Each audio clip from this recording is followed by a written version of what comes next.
তার সেরা নিউজে আপনাদের স্বাগতম। শুনছিলেন সন্ধ্যা 12:99 সংবাদ। প্রথমে শুনবেন বিস্তারিত, তারপর শিরোনাম। টেকনাফ থেকে তেতুলিয়া পর্দা করছেন দেশের হাজারো ছেলেরা। জানা গেল এক মেয়ে মাওলানার হাদিসের উপর ভিত্তি করে পর্দায় উঠে পড়ে বাংলাদেশের সব ছেলেরা। পুরুষের পর্দা করা ফরজ, জানালেন বাংলাদেশের এক বেডি মাওলানা। আরো জানা গেল কাশিমপুর অক্সফোর্ড মাদ্রাসা থেকে এসএসসি ফেল করে এই আবিষ্কার করেন তিনি। বিস্তারিত দেখুন শয়তানের খালাতো বোনের রিপোর্টে। দেশের নতুন আইন প্রয়োগ করছে, পর্দা ছাড়া যদি কোনো ফুলাফাইন বাইরে বারো তাহলে বাড়ির তেজালা যেমন লেংটির ফানি না উগা। ঠিক আছে স্যার, আমি দেখতাছি। এ তোরা বাইরে বাড়িছিস, তোকে হ্যামলেট কই?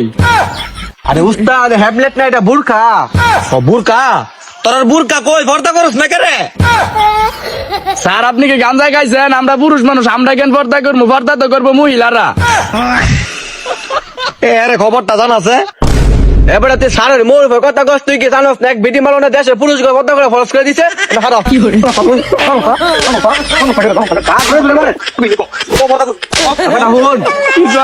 বাস্তি ফেলে স্যারের কিছু দিয়া হরে হরে যাই গিয়া।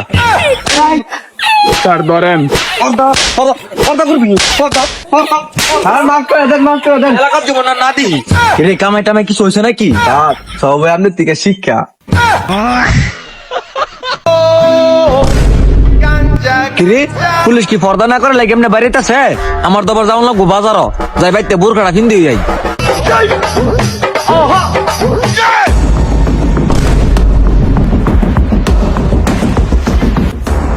শাকিল। জি স্যার। বহুদিন পরে একটা গুণবতী রূপবতী মায়াবতী আইতাছে রে, আমার খুব ভাল লাগছে। ঠিক কইছেন উস্তাদ আপনি এটা। আপা হারার একটু তোমার অনেক ভাল লাগছে, একটু দেখছে। হালার পোহালা তুই হিজরাকের একটা নিয়ে বাইরে ঘুরতেছিস কে? স্যার আপনারা না কইলেন ছেলেদের পর্দা করা ফরজ, এর লাগে আমি পর্দা করে বাড়িছি।